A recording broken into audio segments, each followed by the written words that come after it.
राधे राधे। कामदा एकादशी की कथा, चैत्र मास शुक्ल पक्ष। जय श्री राधे श्याम। भगवान श्री कृष्ण के अति प्रिय सखा अर्जुन कहने लगे, हे मधुसूदन, मैं आपको कोटि कोटि नमस्कार करता हूँ। प्रभु, मैं आपसे प्रार्थना करता हूँ कि आप कृपा कर चैत्र मास के शुक्ल पक्ष की एकादशी का भी वर्णन कीजिए। इस एकादशी का क्या नाम है, पहले उसे किन किन लोगों ने किया और इसके करने से लोगों को क्या फल प्राप्त होता है। श्री कृष्ण भगवान बोले, हे पार्थ, एक समय यही प्रश्न राजा दिलीप ने गुरु वशिष्ठ से किया था। वही संवाद मैं तुम्हें सुनाता हूँ।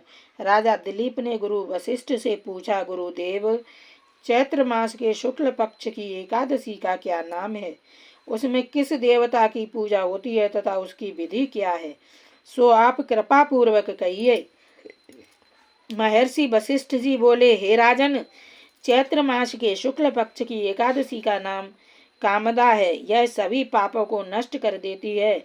जैसे अग्नि सूखी लकड़ी को जलाकर राख कर देती है, वैसे ही कामदा एकादशी के पुण्य के प्रभाव से सभी पाप नष्ट हो जाते हैं और पुत्र की प्राप्ति होती है। इसके व्रत से मनुष्य को योनि से छूट जाता है और अंत में उसे स्वर्ग की प्राप्ति होती है। अब मैं इसका महात्म्य कहता हूँ, ध्यान पूर्वक सुनो। प्राचीन काल में भोगीपुर नामक एक नगर था, जिसमें पुंडरीक नाम का राजा राज्य करता था। राजा पुंडरीक अनेक ऐश्वर्यों से युक्त था। उसके राज्य में अनेक अप्सरा, गंधर्व, किन्नर आदि निवास करते थे। उसी जगह ललित और ललिता नाम के गायन विद्या में निपुण गंधर्व स्त्री पुरुष अत्यंत वैभवशाली घर में निवास करते हुए विहार किया करते थे। उन दोनों में इतना प्रेम था कि वे अलग हो जाने की कल्पना मात्र से ही व्याकुल हो उठते थे। एक समय राजा पुंडरीक गंधर्वों सहित सभा में शोभायमान थे। वहां अन्य गंधर्वों के साथ ललित भी गायन कर रहा था। उस समय उसकी प्रियतमा ललिता वहां उपस्थित नहीं थी। गाते गाते अचानक उसे उसका ख्याल आ गया, जिसके कारण वह अशुद्ध गाना गाने लगा। नागराज करकोटक ने राजा पुंडरीक से उसकी शिकायत की। इस पर राजा पुंडरीक को अत्यंत क्रोध आया और उन्होंने ललित को शाप दे दिया, अरे दुष्ट, तू मेरे सामने गाता हुआ भी अपनी स्त्री का स्मरण कर रहा है। इससे तू नरभक्षी राक्षस बनकर अपने कर्म का फल भोग। राजा पुंडरीक के शाप से ललित गंधर्व उसी समय एक विकराल राक्षस हो गया। उसका मुख भयानक हो गया, उसके नेत्र सूर्य चंद्र के समान प्रदीप्त होने लगे, मुंह से अग्नि निकलने लगी, उसकी नाक पर्वत की कंदरा के समान विशाल हो गई और गर्दन पहाड़ के समान दिखाई देने लगी। उसकी भुजाएं 2-2 योजन लंबी हो गईं।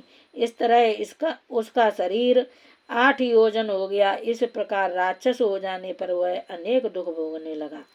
जब ललिता को अपने प्रियतम ललित का ऐसा हाल मालूम हुआ तो वह बहुत दुखी हुई।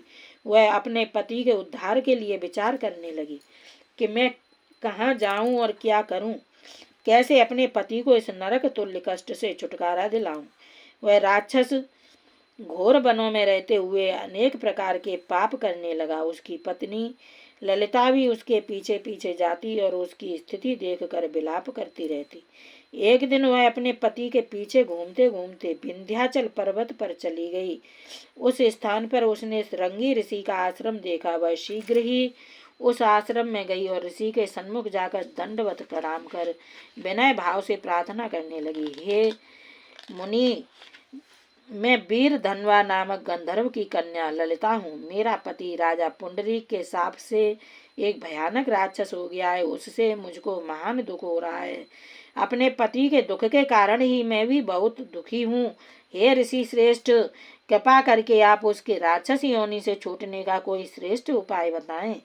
उसका सारा वृतांत सुनकर ऋषि श्रृंगी बोले, हे गंधर्व कन्या, चैत्र मास के शुक्ल पक्ष की एकादशी का नाम कामदा एकादशी है। उसके व्रत करने से यदि तू उसके व्रत करने से मनुष्य के समस्त कार्य शीघ्र ही सिद्ध हो जाते हैं। यदि तू उसके व्रत के पुण्य को अपने पति को देगी तो वह शीघ्र ही राक्षस योनि से छूट जाएगा और राजा का शाप शांत हो जाएगा।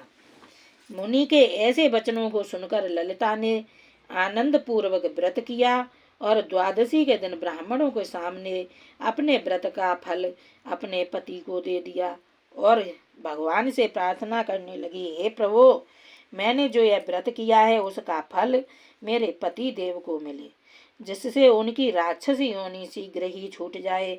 एकादशी का फल देते ही उसका पति राक्षस योनि से छूट गया और अपने पुराने स्वरूप को प्राप्त हुआ। वह अनेक सुंदर वस्त्रों तथा आभूषणों से अलंकृत होकर पहले की भांति ललिता के साथ विहार करने लगा। कामदा एकादशी के प्रभाव से यह पहले की भांति सुंदर हो गया और मरणोपरांत दोनों पुष्पक विमान पर बैठकर स्वर्ग लोक को चले गए। हे पार्थ, इस व्रत को विधि पूर्वक करने से समस्त पाप नष्ट हो जाते हैं। इसके व्रत से मनुष्य ब्रह्म हत्या के पाप और राक्षस आदि की योनि से छूट जाते हैं। संसार में इससे महान दूसरा कोई व्रत नहीं है। इसकी कथा व महात्म्य के श्रवण व पठन से अनंत फल प्राप्त होते हैं। कथा का सार, मनुष्य अपने सुखों का चिंतन करे यह बुरा नहीं है, किंतु समय असमय ऐसा चिंतन मनुष्य को उसके कर्तव्यों से विमुख कर देता है, जिससे उसे घोर कष्ट भोगने पड़ सकते हैं।